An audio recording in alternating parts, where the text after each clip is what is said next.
Udah.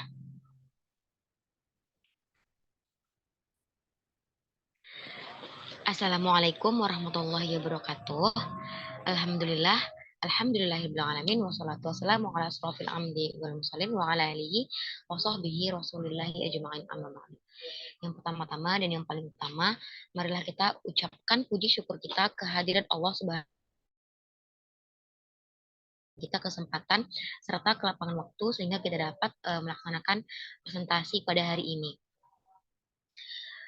Baiklah, kami dari kelompok 3 akan menjelaskan materi tentang mengorganisasikan data berdasarkan prinsip ukuran pemusatan data. Sebelumnya, kami dari kelompok 3 yang beranggotakan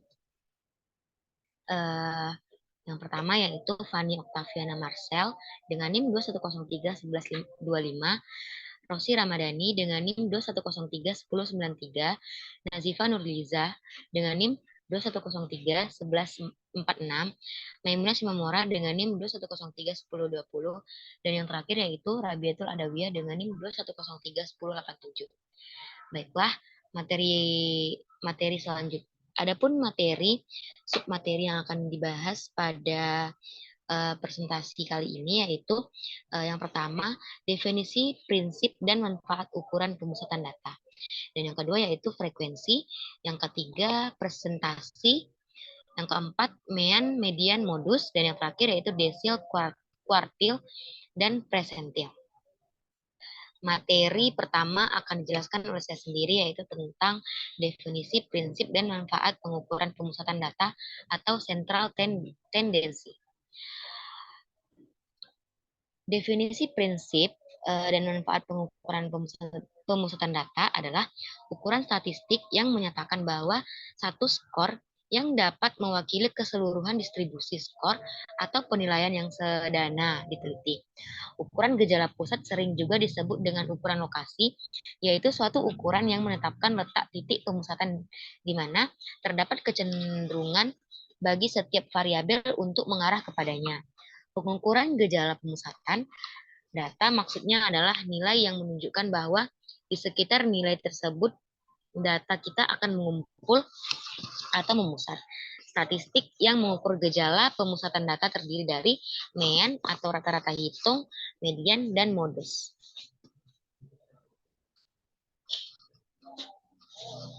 Selanjutnya yaitu ada tujuan dalam pengukuran gejala pusat, yaitu untuk menerangkan secara akurat tentang skor atau penilaian suatu objek yang sedang diteliti, baik secara individual maupun kelompok, melalui pengukuran tunggal. Dengan demikian, maka gejala pusat merupakan penyederhanaan data untuk mempermudah peneliti membuat interpretasi dan mengambil kesimpulan.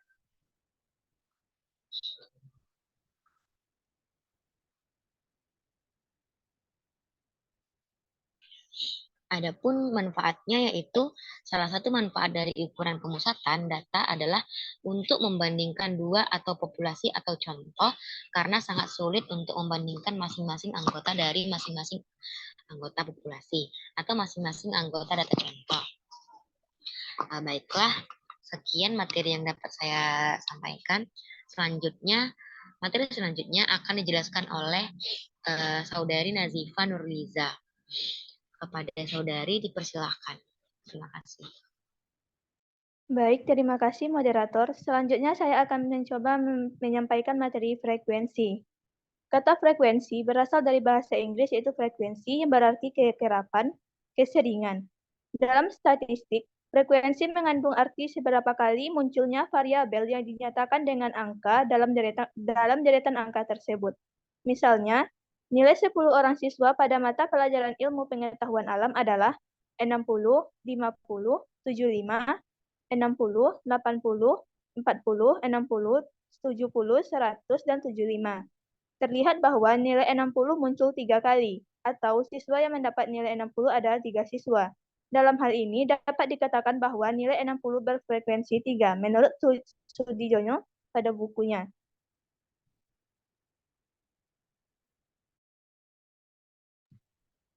Frekuensi yaitu jumlah atau banyak data yang muncul atau masuk pada setiap kelas interval. Jumlah keseluruhan frekuensi pada kelas interval disebut jumlah atau total data, lalu diberi simbol N. Frekuensi data ada kalanya tampak dalam bentuk angka real dengan tanpa menghitung perbandingannya dengan total data yang ada. Inilah yang disebut dengan frekuensi absolut. Namun ada kalanya juga frekuensi tampak dalam bentuk persentase. Sebagai hasil perbandingan dengan total data yang ada, inilah yang disebut dengan frekuensi relatif.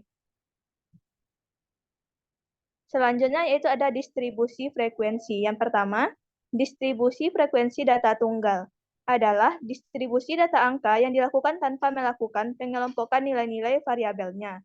Misalnya saja dari sejumlah 40 orang siswa yang menempuh ujian dalam mata pelajaran matematika diperoleh nilai sebagai berikut, seperti yang tertera pada PPT.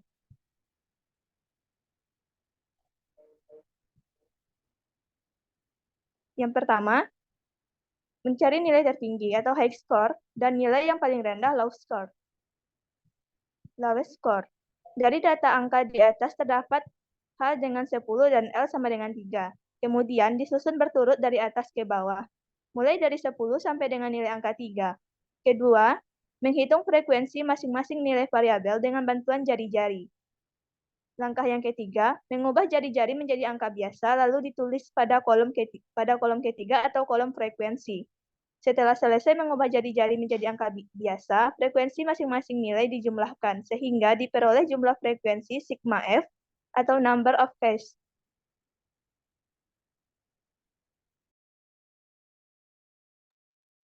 Inilah tabel dari distribusi frekuensi data tunggal.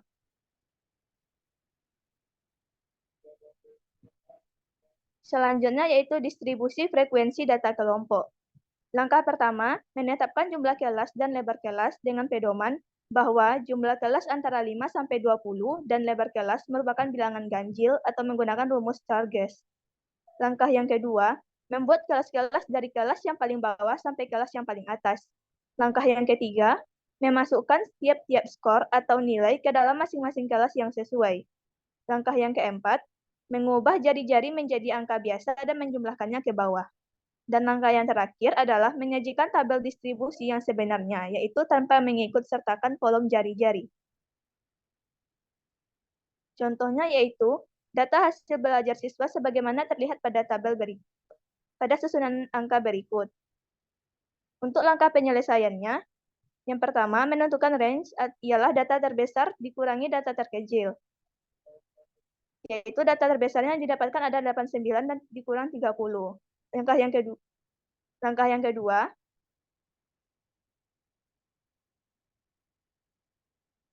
yaitu menentukan banyak kelas interval dengan rumus target sebagai berikut. Banyak kelas 1 ditambah 3,3 log N sama dengan 1 ditambah 3,3 log 50. 1 ditambah 3,3 dikali 1,69 hasilnya yaitu 6,57, banyaknya kelas diambil 6. Langkah yang ketiga yaitu menentukan panjang kelas interval. Rumus yang digunakan adalah P sama dengan range dibagi banyaknya kelas. Sama dengan 59 per 6 yang hasilnya adalah 9,8. Langkah yang keempat yaitu memilih ujung bawah interval pertama. Untuk data ini dapat diambil sama dengan data terkecil atau nilai data yang lebih kecil dari data terkecil. Maka kesimpulannya dengan P sama dengan 10 dan memulai batas bawah 30, maka distribusi yang dimaksud dari data di atas adalah sebagai tabel di bawah ini. Yang ketiga yaitu distribusi frekuensi absolut. Adalah suatu jumlah bilangan yang menyatakan banyaknya data pada suatu kelompok tertentu. Distribusi ini disusun berdasarkan data apa adanya. Contohnya yaitu pada tabel pada PPT. Yang terakhir yaitu distribusi frekuensi relatif. Adalah suatu jumlah presentase yang menyatakan banyaknya data pada suatu bilangan pada suatu kelompok tertentu. Contoh tabelnya yaitu pada PPT juga. Baiklah, sekian materi yang dapat saya sampaikan. Saya kembalikan kepada moderator. Baik, terima kasih kepada Nas. Materi selanjutnya dijelaskan oleh Rosi Ramadhani kepada saudara. Silahkan. Baik, terima kasih kepada moderator. Saya akan melanjutkan materi yang selanjutnya, yaitu presentasi. Presentasi adalah rasio atau perbandingan yang ditujukan untuk menyatakan suatu pecahan bilangan per 100 dengan menggunakan simbol persen. Kedua, persentase digunakan untuk menunjukkan tingkat atau nilai dividen, suku bunga, dan perbandingan statistik. Presentasi berasal dari bahasa Latin, yaitu percento, yang berarti per 100. Dalam pengertian lainnya, persentase diartikan dengan suatu cara untuk menyatakan sebuah angka sebagai bagian dari keseluruhan, yang mana keseluruhan itu dinyatakan dengan 100%.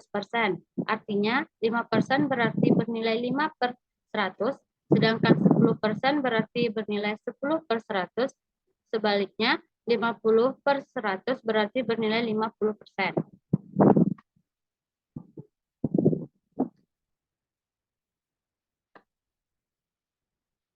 Di mana rumus persentase yaitu jumlah bagian per jumlah keseluruhan dikali 100%.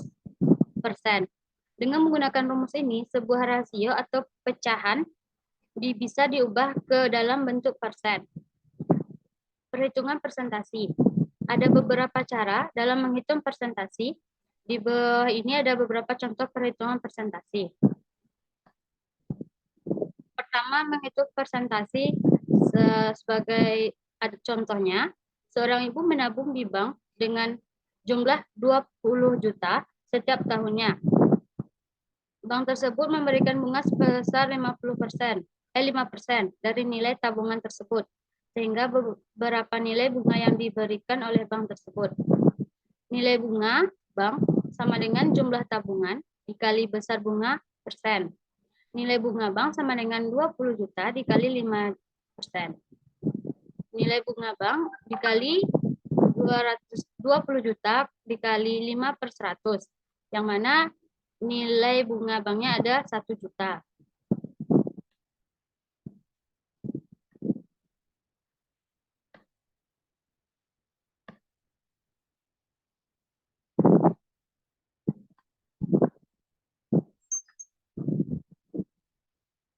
Adapun contoh lainnya yaitu total pendapatan seorang pedagang setiap bulan ialah sebesar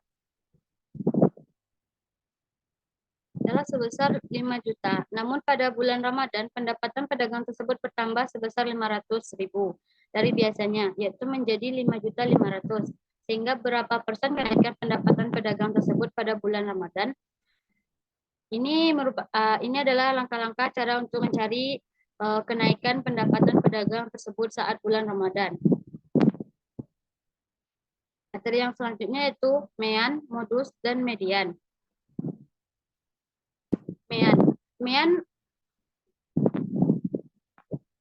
Mean ada terbagi menjadi dua macam.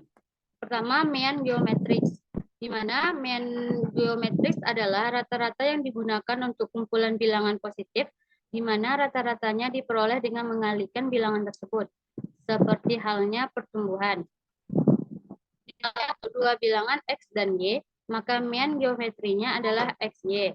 Namun jika Anda memiliki 3 bilangan X, Y, Z, maka mean geometrinya adalah 3X, Y, Z. Yang kedua yaitu ada mean harmonik, di mana mean ini adalah rata-rata yang berguna untuk kumpulan bilangan yang ditentukan dalam kaitannya dengan beberapa unit. Dalam hal ini, mean harmonik berguna untuk kasus kecepatan, yaitu jarak unit per waktu. Untuk dua bilangan X dan Y, maka mean harmonik adalah 2XY dikali X tambah Y. Namun untuk 3 bilangan X, Y, Z, maka mean harmoniknya adalah 3 kali X kali Y kali Z dikali X kali Y tambah X kali Z ditambah Y kali Z. Di mana rumus median ada 2 rumus yang digunakan tergantung dari jenis data. 1. Rumus mean data tunggal. Jika dituliskan secara matematis, maka rumus mean pada data tunggal adalah sebagai berikut. X sama dengan jumlah semua data per banyak data, atau X sama dengan sigma X per N. Keterangannya, sigma X merupakan jumlah semua nilai data, N merupakan banyaknya data. Rumus yang kedua yaitu rumus median data kelompok ketika Anda ingin mencari hasil rata-rata dari data kelompok. Berikut ini merupakan rumus yang bisa digunakan. X sama dengan sigma Fn dikali Xn per sigma Xn. Keterangannya, Xn merupakan nilai atau data Kn, Fn merupakan frekuensi Kn. Modus. Menurut Kementerian Pendidikan dan Kebudayaan Republik Indonesia, pengertian modus adalah data yang paling banyak keluar atau muncul. Modus bisa juga diartikan sebagai data dominan dalam suatu atau dalam sebuah kumpulan data. Pada modus, data tunggal dapat ditentukan dengan mendaftar data. Jika data yang disajikan berbentuk tabel, maka cara mencari modusnya bisa langsung melihat kolom frekuensi. Namun, jika data tersebut berbentuk kumpulan data, maka yang paling mudah adalah dengan menyusun data, kemudian mencari data yang paling banyak. Di mana rumus modus data kelompok yakni modus dilambangkan oleh MO, di mana L ditambah D1 per D1 tambah D2 dikali I. Keterangannya, L sama dengan tepi bawah kelas modus, D1 merupakan selisih frekuensi kelas modus dengan frekuensi kelas sebelumnya, D2 adalah selisih frekuensi kelas modus dengan frekuensi kelas setelahnya. I adalah interval kelas. Yang selanjutnya itu ada median. Median merupakan suatu nilai yang berada di tengah-tengah data. Setelah data tersebut diurutkan dari data yang terkecil ke data yang terbesar, atau sebaliknya, dari data terbesar ke yang terkecil. Terdapat tahapan-tahapan untuk menentukan median, yaitu jika banyaknya data ganjil, maka rumusnya median sama dengan X, N tambah 1 per 2. Dengan N menyatakan banyaknya data, jika banyaknya data genap, maka rumusnya median sama dengan X, N per 2 ditambah X, N per 2 tambah 1 per 2. Dengan N menyatakan banyaknya data. Baiklah, hanya itu materi yang dapat saya sampaikan. Saya kembalikan kepada moderator.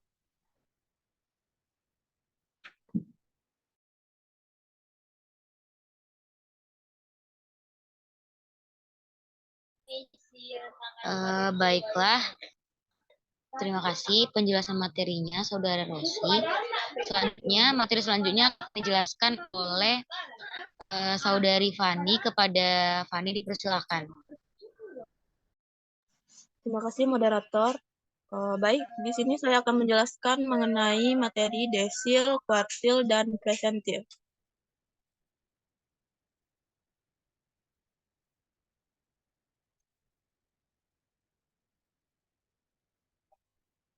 Dapat kita ketahui bahwa kuartil, desil, dan presentil merupakan cara membagi data menjadi sama banyak, di mana kuartil adalah nilai-nilai yang membagi data terurut menjadi 4 bagian sama banyak. Nilai desil dan persentil berturut-turut adalah nilai-nilai yang membagi data terurut menjadi 10 dan 100 bagian sama banyak. Ada dua bentuk rumus kuartil. Yang pertama desil dan presentil. Ada yang dapat digunakan untuk penyajian data tunggal dan data kelompok. Dapat kita lihat untuk mencari desil untuk data tunggal. Yang mana rumus yang kita gunakan yaitu DI sama dengan data ke I N tambah 1 per 10. Di mana I merupakan bilangan bulat kurang dari 10 dan N merupakan banyak data. Selanjutnya, rumus desil data kelompok, di mana rumus desil data kelompok yaitu DI sama dengan TB tambah I per 10N kurang FK per F1 dikali P. Dapat kita ketahui I merupakan bilangan bulat kurang dari 10, TB merupakan tepi bawah kelas desil, dan N merupakan jumlah seluruh frekuensi, FK jumlah frekuensi sebelum kelas desil, FI frekuensi kelas desil, dan terakhir P merupakan panjang kelas interval.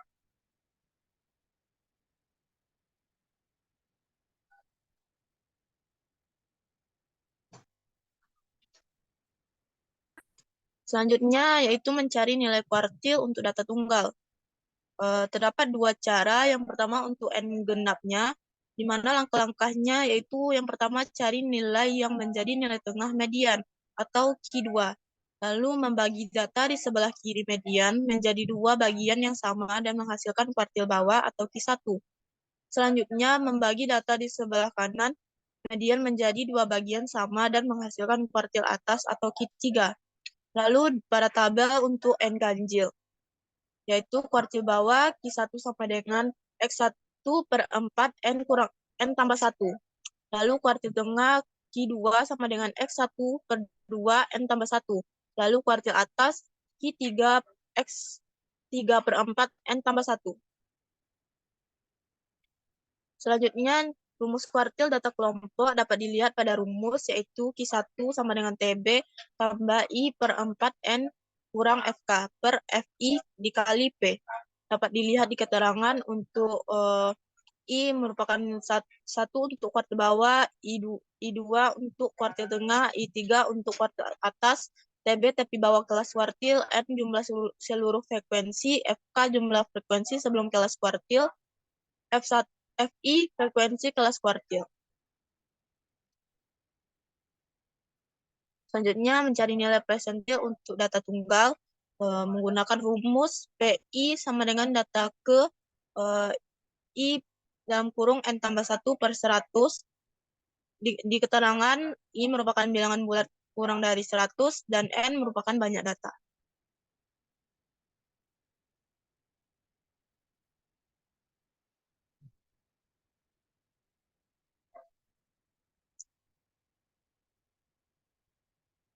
Selanjutnya, rumus presentil data kelompok. Dapat dilihat pada rumus, yaitu PI sama dengan TB, di mana I per 100 dikali N dikurang FK per FI dikali P. Dapat dilihat keterangan untuk keterangan dari rumus. Next.